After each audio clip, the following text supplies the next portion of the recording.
Bairstow sauce செய்ய போகிறேன். அதுக்கு முக்கியமான இன்க்ரீடியன்ட் பேசில் லீவ்ஸ். இது இங்கே இப்படி குட்டி பாட்ஸ்லேயே கிடைக்கும், சாஸ் பாட்டில்ஸ்லேயே கிடைக்கும். ஆனால் அதில் ப்ரிசர்வேட்டிவ் போட்டிருக்கும். அதனால் நான் வீட்டை செய்ய போகிறேன். அதுக்காக ஃப்ரெஷ்ஷான பேசில் லீவ்ஸ் வாங்கி இருக்கிறேன். இதை கட் பண்ணி போட்டு எவ்வளோ இலை இருக்குதுன்னு அளந்து பார்த்துட்டு அதுக்கு பிறகு தேவையான இன்க்ரீடியன்ஸை அளந்து சேர்க்க போகிறேன். சாஸ் செய்கிறதுக்கு பைனாட் சேர்க்க வேணும். நான் அதுக்கு பதில் கஜு செய்து செய்ய போகிறேன். 1 கப் அளவு லீவ்ஸ் இருக்குது. பேசிலில் வாடி கொண்டு போகுது. இன்றைக்கி பெஸ்டோ சாஸ் செய்து வச்சுட்டு ஃப்ரெஷ்ஷாக திருவின தேங்காய்ப்பு இருக்குது. அதனால் டின்னர் வேறு செய்ய போகிறேன். பெஸ்டோ சாஸ் செய்து பாஸ்தா செய்கிற நேரம் வீடியோ எடுக்கிறேன். Basil leaves, parmesan cheese 2 tablespoon, அதோட 2 உள்ளிப்பல்லு, 9 கஜு, அதோட சேர்த்து அரைக்க போகிறேன். அதுக்கு ஒலிவ் ஆயில், சால்ட், பெப்பர். இப்போ நான் இதை அரைக்க போகிறேன். கஜு 2 உள்ளிப்பல்லு, பார்மசான் சீஸ் 2 டேபிள் ஸ்பூன். சால்ட்டும் பெப்பரும் டேஸ்ட்டுக்கு. பெப்பர் குறைவாக இருந்தால் பாஸ்தா செய்கிற நேரம் டேஸ்ட் பண்ணி பார்த்துட்டு சேர்க்கலாம். இதில் 2 டேபிள் ஸ்பூன் அளவு சேர்க்குறேன் ஒலிவ் ஆயில். இது குறைவாக இருந்தால் தண்ணி சேர்த்து அரைக்கக்கூடாது. டைமில் திருப்பவும் ஒலிவ் ஆயில் சேர்த்துட்டு அரைக்க போகிறேன்.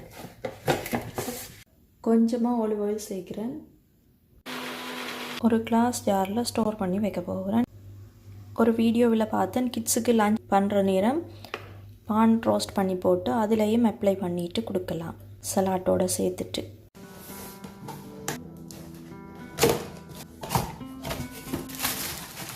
பீஸ் குக்வேர் செட் கஃபோரில் வாங்கி இருக்கிறேன். எங்களுக்கு ஸ்டெயின்லெஸ் ஸ்டீல் பாத்திரம் தான் தேவை. இதுக்கு முதலும் இப்படி செட் பாத்திரங்கள் சேல் போடுற நேரம் போய் பார்த்துருக்குறேன். ஆனால் 5 செட் இருக்கும். அதில் கடைசியில் 2 பாத்திரம் நான்ஸ்டிக்காக இருக்கும். எங்களுக்கு நான்ஸ்டிக் பாத்திரம் விருப்பம் இல்லை. இந்த மாதிரி ஸ்டெயின்லெஸ் ஸ்டீல் தான் தேவை. இது இண்டக்ஷனில் வைக்கலாம். இங்கே மட்டும் கிணமை இருக்குது. ஆனால் இந்த பக்கம் வந்து அவ்வளவு கிணமில்லை.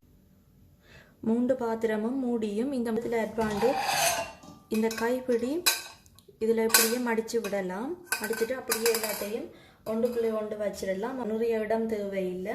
5 செட் பாத்திரத்தில் கைப்பிடி கலட்டிட்டு பூட்டலாம். ஆனால் ஏதேனும் 2 நான்ஸ்டிக் பாத்திரம் இருக்கும்.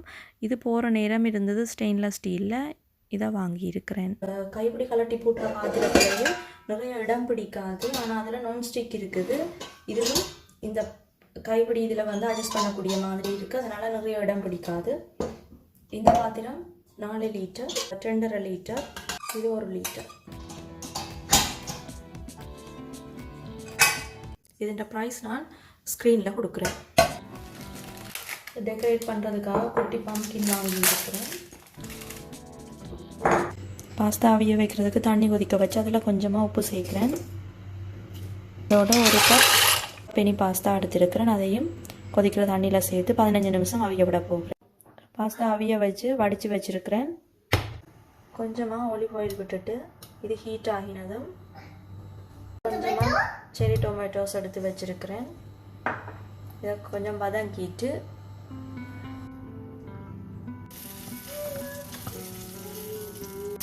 ஹீட்டை நல்லா குறைச்சிட்டு செய்து வச்சுருக்கிற பெஸ்டோ சாஸ் சேர்க்குறேன். இதில் அந்த மேலே கொஞ்சம் நிறம் மாறிட்டு அதை 3 அளவுக்கு ஒலிவ் ஆயில் விட்டால் அந்த கீழே இருக்கிற மாதிரி க்ரீன் கலராகவே இருக்கும். 2 நாளுக்கு பிறகு கலர் மாற கொஞ்சம் மேலே ஒலிவ் ஆயில் விட்டுருந்தேன். கீழே அப்படியே க்ரீன் கலராகவே இருக்குது. கீழே மட்டும் க்ரீன் கலராகவே இருக்குது. மேலே மட்டும் கொஞ்சம் கலர் மாறிடுது. இப்போ இதில் பாஸ்தாவை சேர்க்குறேன்.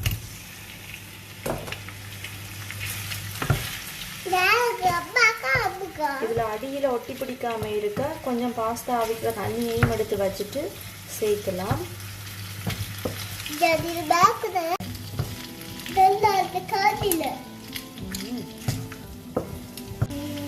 கடைசியாக விருப்பம்னா கொஞ்சமாக சில்லி ஃப்ளேக்ஸ் சேர்க்கிறேன். நான் கொஞ்சமாக சேர்க்கிறேன். இதை கலந்துட்டு அப்படியே பிளேட்டுக்கு மாற்ற வேண்டியதுதான். இப்போ பிளேட்டுக்கு போடலாம்.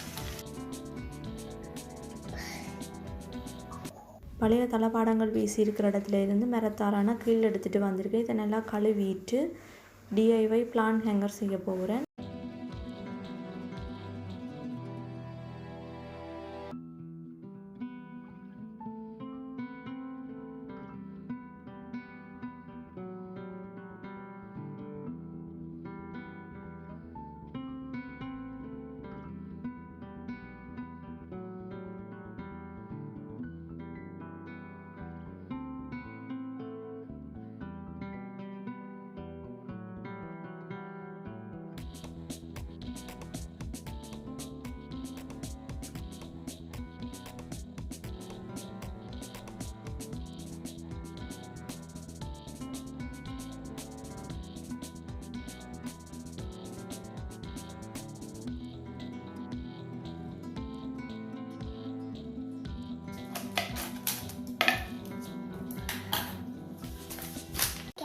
இந்த பேம்பூரே 3 யூரோக்கு வாங்கி இருந்தேன் ஆக்ஷனில். இப்போ ஃபால்ஸுக்கு டெக்கரேட் பண்ணுறதுக்காக பம்கின் முதலே வாங்கிட்டேன். வுடன் ட்ரே இல்லை டெக்கரேட் பண்ணுறதுக்கு. இது திருப்ப போய் வாங்கியிருக்கிறேன். சர்விங் பிளேட் தான். அதில் கீழ்ப்பக்கத்தை திருப்பி வச்சுட்டு அதில் கொஞ்சம் இடம் இருக்குது, அதுக்கு டிஐவை செய்துட்டு டெக்கரேட் பண்ண போகிறேன். பேப்பர் சர்வியட்டை 2 கிழிச்சிட்டு அந்த மெல்லிய பக்கம் இருக்கிற பேப்பரை மட்டும் எடுக்க போகிறேன். ஃபால்ஸ் தீமில் ஒரு ஹேண்டில் ஹோல்டர் செய்ய போகிறேன். ஒரு கிளாஸ் ஹேண்டில் ஹோல்டர் எடுத்திருக்கிறேன்.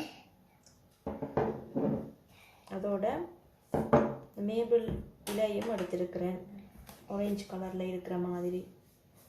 இதில் கம்மை பூசிட்டு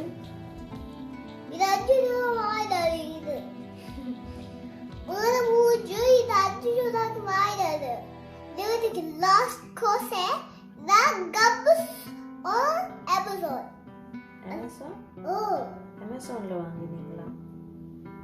என்னடா கம்பி கட்டுற சதையெல்லாம் சொல்றேன்.